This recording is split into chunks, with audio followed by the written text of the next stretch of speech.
It's time to take a ride on the Steelers Afternoon Drive with our co-hosts Alan Saunders and Zachary Smith.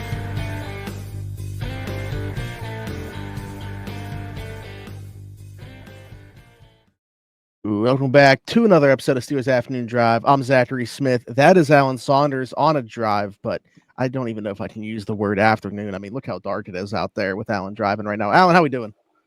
I'm doing good. This is we had to move the show back an hour this year. We've already sort of been stretching the limits of afternoon, but it's a lot easier to fake it when I'm indoors. It is That's really hard to call it afternoon drive in the dark. But this time of year, still drive time, right? I mean, as we're recording this, it's like now about 5:30. Like, people are still driving. I'm with all the people driving home from work right now. So yeah, I mean, it's still afternoon drive-ish.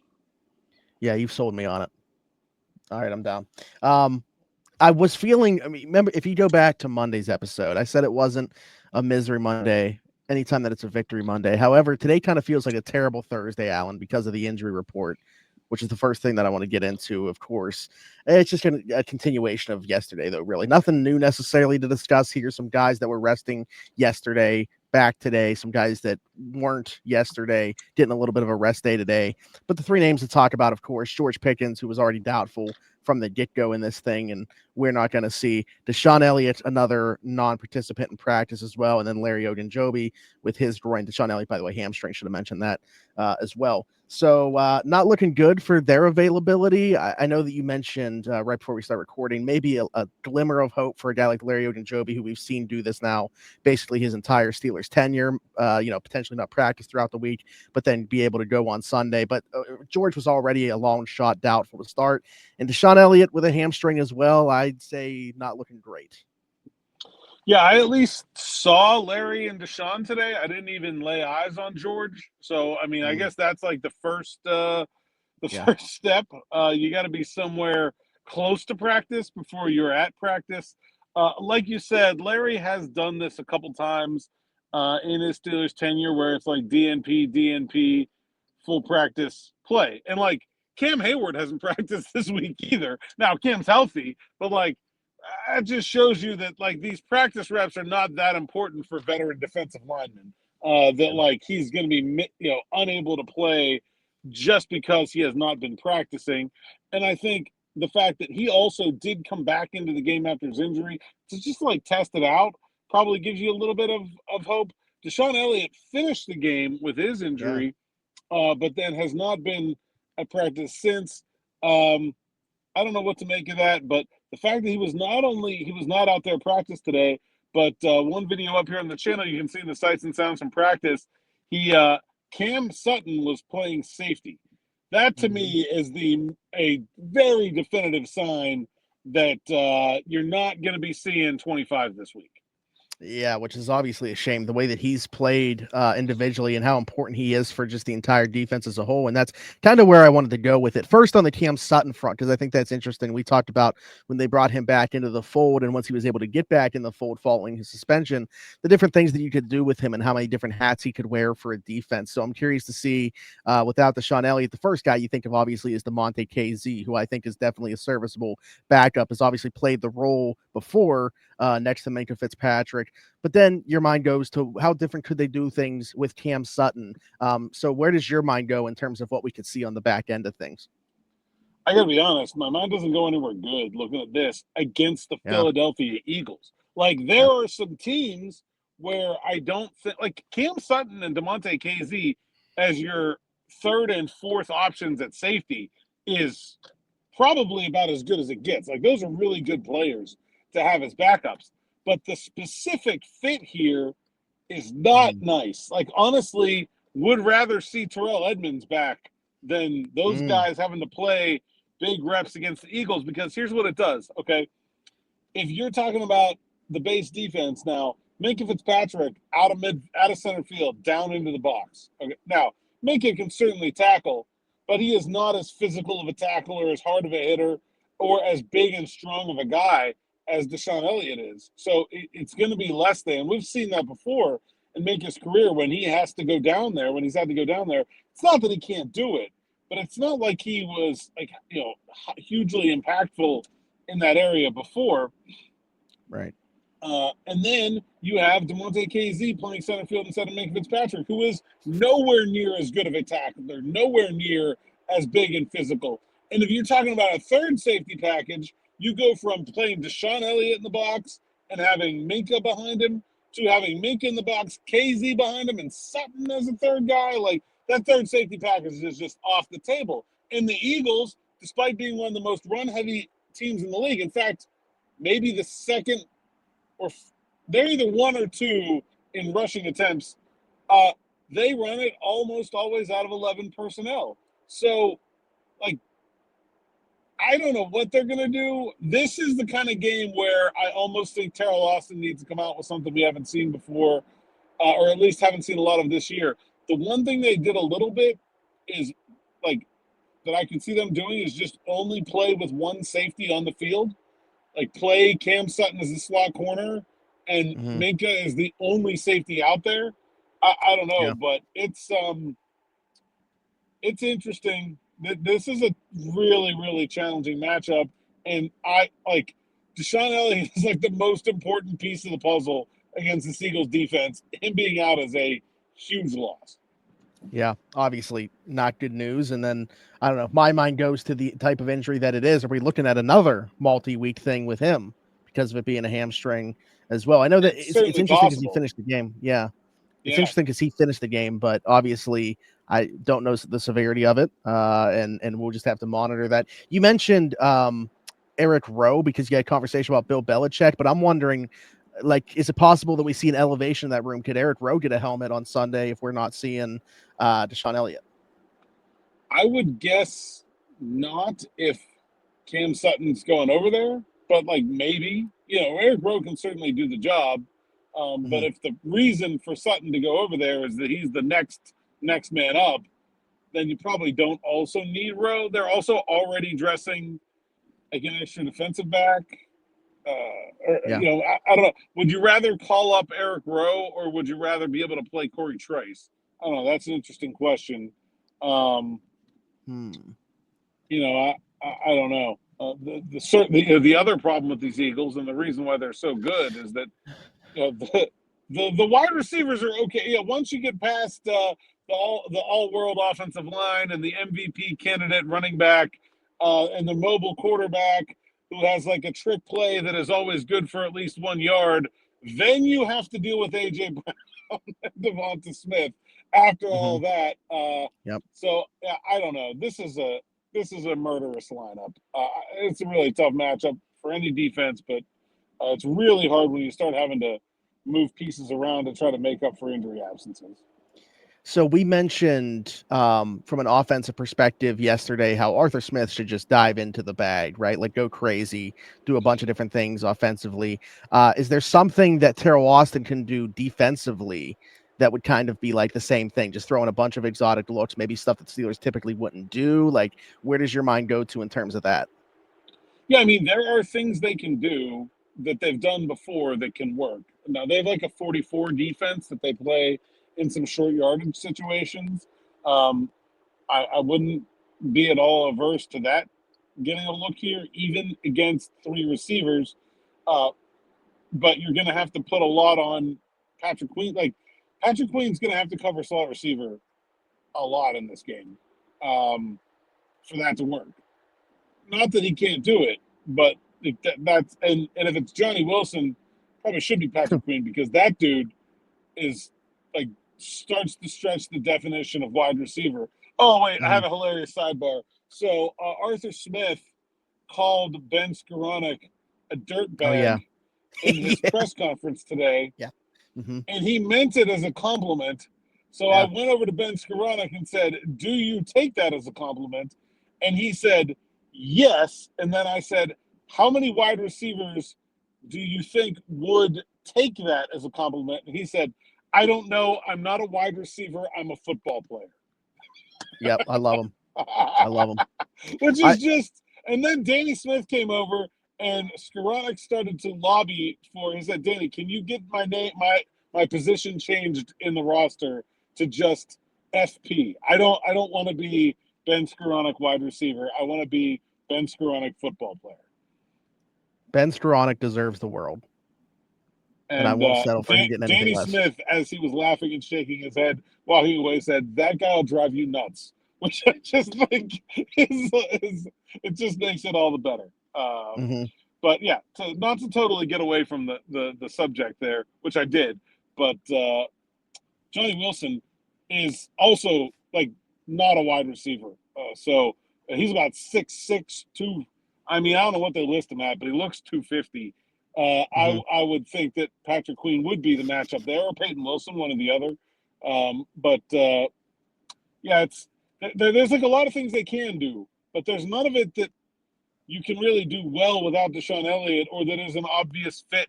Like, there's just no easy way to do it, and that's why the Eagles are one of the best teams in the league. You mentioned the one play they always have up their sleeve, the tush push, and I believe you mentioned to me, you talked to Landon Roberts about it a little bit today. Landon Roberts does seem like the type of player that if that's going to get blown up one time in this game, like he's going to be the one to do it, him or Cam Heyward, certainly up the middle. What did E-Rob have to say about that play? Well, I wrote about this. The story's at SteelersNow.com. Go check it out. But the Steelers, the Eagles ran it once the last time they played in 2022. They got it stopped, but Montravius Adams had lined up off sides. So, still just one play. But I think E-Rob is a real ace in the hole there. The idea is to just get low. But I think, like, can you – okay, I don't know that the Steelers are going to do this, and I certainly haven't seen them practice it. But can you imagine in a world where you just let the center be free and then you just let E-Rob get like a 5-yard running start at him and just like see what happens in that collision? Like, no nose tackle over him. Have the nose tackle shoot the A-gap so Hurts can't spin to one side or the other, and just see if Roberts can blow the center backwards into his quarterback. Like, I don't know. I think there's ways that you can combat it tactically. Ask Keanu Benton about it, and his quote is also perfect, which is just get low and push your ass off. I think that's pretty perfect. But I do think they may have a bit of an ace in the hole there when it comes to trying to slow that play down. Keanu also, I thought, very intelligently said, the idea is to not let them get there. Like if we're in 3rd and 1 against this team, we're probably not doing well in general. So, that's not where we want to be. Yeah, I'm really intrigued by your idea now to just have E-Rob get a running start at the center, and because that collision we mentioned we wanted to test the physics here. And if the center tries to cut him, he can just he just gets a free flying shot at Jalen Hurts. Yeah, Cam Jurgens. We'll see if he'd be willing to take that risk and get his quarterback hit there. But yeah, with what we've seen from what E-Rob was doing, to the likes of Ethan Pochich and stuff like that, I think that. Yeah, we need a sports science segment done on this. And also, just go. I didn't put that video here on the YouTube channel, but I did tweet it. And go watch the video of me talking to E-Rob just for the smile. Like, I think one of the best things about covering the Pittsburgh Steelers right now is when you ask E-Rob a question and your answer is mostly just like knowing look and grin. It's really the best. I don't really have a better. There's no better feeling than that for covering the Pittsburgh Steelers right now. That's the exact same look he gave me on here when I asked if he still had the ball that he caught from Tom Brady for a touchdown. He's like, yeah, I did. It's the same look he gave when he hit Justin Fields in training camp, started a giant fight, and was like, yeah, I did that. I'll do it again. Yeah. I want to stick – Landon Roberts. I want to stick with some more defensive stuff here for a little bit. Coordinators talked today. TA talked today. Something that he talked about was Cam Heyward and a defensive player of the year if he feels like he's worthy of that honor. And I wanted to bring that up just because there's that side to talk about with Cam, how well he's playing, but also Mike Tomlin was on Pat McAfee's show today and talked about how it's just like having another coach on the staff when you have a player like Cam Heyward that's well respected and so vested in the organization's been there, done everything, where he can just kind of give him his his message, and then he'll relay it to everybody else and make sure that everybody is hearing that same message. So on both those fronts, not only his Defensive Player of the Year case, but basically him being a player coach for this team, Alan. I was just wondering what your thoughts on both of those things were. Yeah, the player coach part is real interesting because I think they have a couple of those guys. Like Russell Wilson is the same way. You know what I mean? Mm-hmm. Like it's no different. And so I think Cam is really good at capturing the right attitude. You know, like sometimes, and this ties into something else I want to talk about, but like sometimes the right way to approach things as a team is to be pissed off. Like sometimes you need that. And sometimes what you need is to keep your cool. And like when you see like the team, especially like what we're seeing behind the scenes with Hard Knocks, just about like how much the team stays on message and stays on brand, from the coaching staff to the leaders to the like rank and file guys. And like when you see things where it's like, hey, we just talked a lot of shit about the Browns and now we're playing the Browns, and that game went off super like passively. Like there was nothing outside the lines at all that happened in that game, because the message from top to bottom was, we're not getting back at them. We're getting ourselves right. We're going to go win the game. That's it. And like every single dude stuck to that message. And like sometimes when like George Pickens goes off the reservation, like I think like that's what like makes it so jarring that it happens, because like almost nobody else on the team does that, because like they all get it. There's like this like multi-level buy-in, and I think the ability to like tap into the team's emotion and change it intentionally on a week-to-week basis is like a huge cheat code for this coaching staff, and Cam Heyward I think is a big part of that. Yeah, absolutely. I mean, it was cool to see just like their interactions. I mean, even on Hard Knocks, I feel like you can see some of that shine through with Cam Heyward and like you're mentioning with Russell Wilson. You can see who I feel like Tomlin is putting that on their plate to be those leaders for this team and stuff like that. But it was also interesting to hear TA talk about, you know, his candidacy for Defensive Player of the Year, talking about that he doesn't feel like there's many other guys that are playing at this high of a level at 35 years old, especially. Like he's playing better right now than he was in his mid-20s. Like I feel like it's awesome. I can't talk about the year that Cam Heyward is having enough, and I'm glad that it got brought up in a media availability with TA. Yeah, you know what's interesting is that like TA said that, I was like, yeah, he's just saying that. But then like, okay, really, who would you trade for Cam Heyward? Like who is the upgrade there? Like Chris Jones, maybe. Yeah. Yeah, Dexter Lawrence is hurt. Quinnen Williams is younger, but like not really as impactful this year. You know, like he's kind of right. Like yeah, it's an all-pro season for Cam Heyward. I think that's, to me, the thing that like I don't know if he's going to win NFL Defensive Player of the Year or even be a serious candidate. I kind of don't think so. And if he did win it, it would be at least in part like a little bit of a lifetime achievement award, and a little bit of like his numbers are impressive for 35 more than they are just like overall the best. But like he is an all-pro defensive tackle, and sure. I think that is kind of unbelievable in of itself. Yeah, I'm. That is where the conversation can go to, and you're not stretching it at all, right? Like that, you can easily make the case for that one. When you get into the Defensive Player of the Year, it will be an error if he is not an all-pro defensive tackle. Like, like it's not that there's no stretch there at all. It's the opposite. Like it'll be a travesty if it's not him. Yeah, but and I think the Defensive Player of the Year thing is so interesting because he's playing on the same team as the heavy odds-on favorite right now. But I also like, I'm not saying, but did somebody get our episode earlier in the week over to the Steelers coaching staff and was like, hey, TA, if you want to push this during your availability, these guys were talking about Cam Heyward's depoy candidacy here. They do get our stuff sent to them, lovingly compiled by the Steelers PR staff. I would imagine that most of them use that as like, coaster kindling for their fireplace. You know, whatever, like you need a little, like whatever they're wrapping their Christmas ornaments, to put back in the box. You used to use newspaper. Nobody reads the newspaper anymore. It's Yeah. the media clippings. That's probably what they're using. So, Hey, but I don't want to as rule long it as out. it's not It is toilet possible. paper.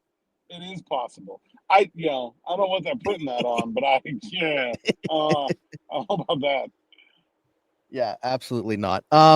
Want to spin things around now to talk about the offensive side of the ball because we have not done that yet, and talk about anything today that maybe came out of Arthur Smith and his conversation.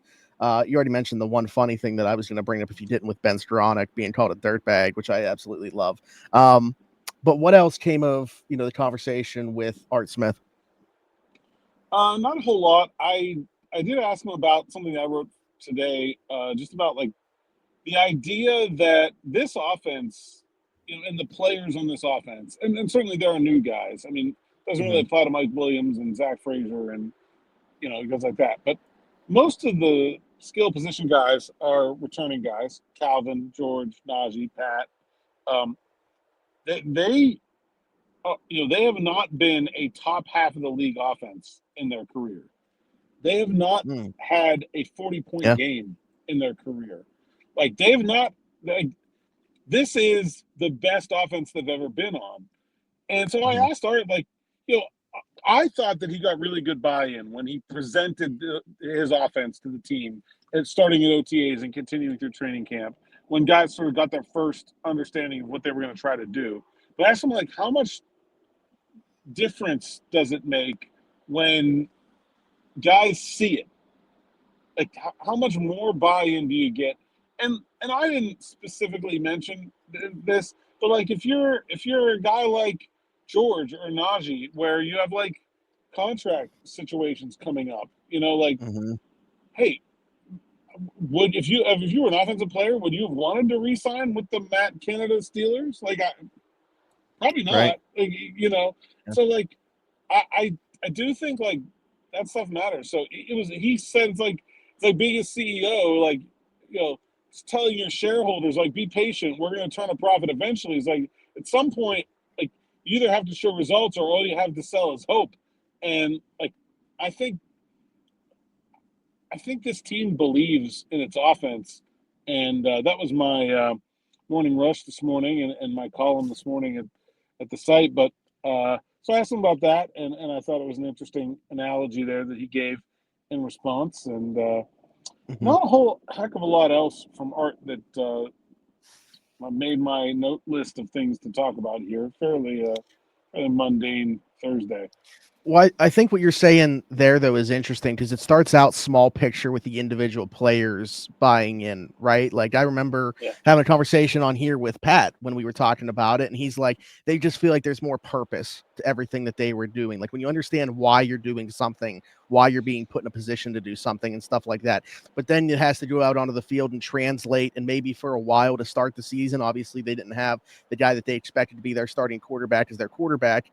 And don't want to take credit away from what Justin did or anything like that. But then Russ gets in there and you really see the offense starts rolling what they've been able to do.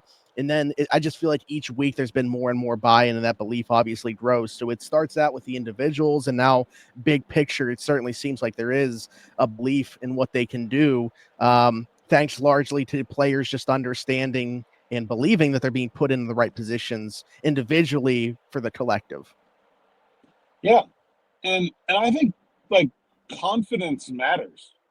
Like we've seen times where you could feel the offense sort of get dejected, get down on itself in the middle of a game. And I don't think you're going to see that. And we haven't seen that even when there have been little stretches where things didn't go very well. First quarter, not the best last week, but they got right back on the horse. And I didn't ever feel like that game was getting away from them offensively. I mean, and look at Russ's very first game, right? Like the decision to go to Russ brought a lot of questions, and then with the way that it started. And that's why I felt like that touchdown that he threw to George, like right before halftime, like they needed that. Like that set the entire tone for what this offense was going to be going forward under Russ, because there was boos throughout the stadium. There was Justin Fields chants, but to your point, whether the outside believed or not, internally they continued to believe in where this offense was going. I really think that's big. And like, look, I mean, we just detailed the defensive challenge of Saquon Barkley, Jalen Hurts, AJ Brown, and company. Like, if they're going to win this game, the offense is going to have to score a lot of points. I'm not getting the sense, like, there's been weeks over the years where you could just kind of tell that they didn't think they could do it. And I don't feel that at all now. I am curious as to, and I'm sure that Art probably, he's not going to dive into his game plan or anything like that, but obviously how different things will look without George, knowing that they know that that's the case early in the week, right? Like it's not 45 minutes before game time where Scotty Miller doesn't even have his pads in his locker for the game. He told that story on a podcast he was on this week. But they know that they're going to be without him. I'm curious to see how different things look. We've continued to push for seeing both running backs on the field at the same time. Obviously, you would think an uptick for a guy like Pat Freiermuth potentially. Calvin Austin only had one catch last week. I would guess that he's going to have more than that this upcoming week. Mike Williams' involvement, Van Jefferson. Like, how do you prepare knowing that you have an entire week to get ready without George? Yeah, maybe more Justin Fields. I think that's very realistic this week. So we'll see how it goes. I think more Calvin Austin, too. Like, I didn't think they got Calvin in anywhere that he hasn't already been last week. I would think that given a week to, maybe feature him a little bit more. I put out a video. He was the first guy through the line in receiver drills, which I think is kind of cool. Like, that's your wide receiver one. He doesn't look like one, but he is, and I think that's neat. Also, I continue to hear people like, just have Mike Williams do everything George Pickens was doing. I'm like, guys, that's not it. Like that would be like if Patrick Queen gets hurt, as good at what he does as Landon Roberts is, Peyton Wilson will replace Patrick Queen. Like they're like you can't have Mike Williams do everything. He will continue to do what he's good at, which is stack guys, go deep, and play basketball. That's all he does, and that's okay. But you can't run him out there 50, 60 times a game to do that over and over again. Like that's going to make your offense very static. It's going to have to be a joint effort to replace a guy like George Pickens. Yeah, absolutely. The last thing that I wanted to bring up is, man, I mentioned it, like everybody knows with Howie Roseman, the way that he targets Georgia guys. Obviously, the Steelers have been doing quite a bit of that as well. And it just feels like this is Georgia on Georgia, almost like a spring game coming up on Sunday with how many players are Georgia alum in this one. Yeah, Art Smith mentioned that as well. And, of course, the two big guys on the defensive line are where it starts for the Eagles. And probably, I don't think they will line up against Broderick Jones and Darnell Washington, but you could have like 4 ex-Georgia Bulldogs at the line of scrimmage on any given play. Nolan and, Smith. Of course, and Nakobe Dean right back there as well. So, you got the Steelers are down 3 Bulldogs to 5, and they will be playing without George Pickens in all likelihood. So they're losing the matchup. But we can't count Justin Fields. I suppose you could. Yeah, it's a stretch, but we're stretching it. We'll allow it. Check with the judges. But yeah, the other thing I want to mention was, and tying back into what we're talking about with Cam Heyward, something very interesting. Yes. I saw that there was a quote, and circulating yesterday. I didn't see the exact source from Patrick Mahomes saying this 3 games in 11 days is BS. It's unfair. We shouldn't have to do it. That kind of thing. And first of all, I don't disagree with him. I don't think these teams are being unfairly targeted. They were picked because they're all good teams. That's why they have high viewing interest, and they are okay with the league is okay with them being in back-to-back national TV windows. But sure, if you're a player, it's natural to be frustrated by this. I have not heard one single Steelers player complain about the schedule.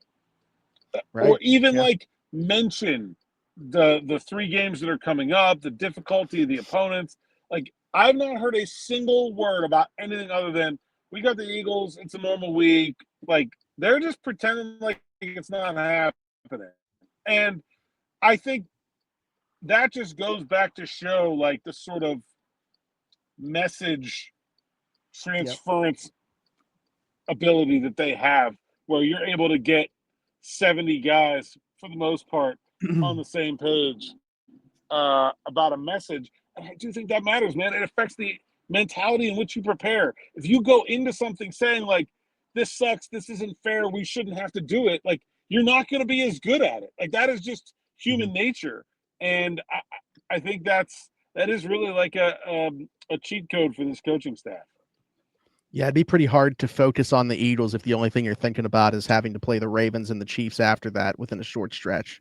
Like, I can't, and that kind of goes back to Tomlin to me, because it just seems like everybody's kind of echoing the same message that he talks about. He got asked about that on Pat McAfee's show, and he said, listen, we'll address it probably after Philadelphia, but like, this is a normal week for us. Like, we played last Sunday and we're playing this Sunday, so nothing's changed in that respect. It's after this upcoming game that we have the short weeks. So that then at that point we looked at that. And I just think he's such a good communicator that it's easy to remember what he's saying. Like listen, look at the clips on Hard Knocks. Like, guys ramble, they drone on. Like, you know, it's sometimes it's hard for a player to absorb a message and have it like so present in your mind that it's all you think about. Mike Tomlin, that's like second nature to him. And I think you really see it in areas like that where the Steelers are just like, yeah, whatever, we got this. No big deal. No, listen, it's a tough stretch. It doesn't like having the right approach to it does not make it any easier, but I think having the wrong approach to it can make it harder. And they've done a nice job of avoiding that. Yep, absolutely. All right, Alan, before we get out of here, you know the drill. Tell the people they can find you. At @Saunders_PGH on X, Instagram, TikTok, and Blue Sky. PGH Steelers Now is the site's account, SteelersNow.com. Go there, read the words so I can get paid. Like, subscribe, hit that bell for notifications here on the YouTube platform so you don't miss an episode of Morning Rush, Afternoon Drive, Sights and Sounds, Post-Game, Steelers Spotlight, all the best stuff we got going on. Check it out. And, March to 15,000 subscribers continues. There we go. Hit us in the comments with a question, your thoughts on anything that we talked about, all that good stuff. Also, if you're listening somewhere else, Apple, Spotify, wherever you get your podcast from, be sure to leave a 5-star review and subscribe over there as well. I just realized I said I was going to read some of those off, but we're already 32 minutes in. Not going to do that. Be sure to do that. Just gives you guys more time to get yours in as well, so I can give some shout outs to the people leaving us reviews over there. So I'll do that in the near future. But anyways, also hit us up on TikTok, Steelers Afternoon Drive, and then you'll find me everywhere, Zachary Smith, PGH, Valen Saunders, and myself. Thanks for jumping in. Take another ride on the Steelers Afternoon Drive.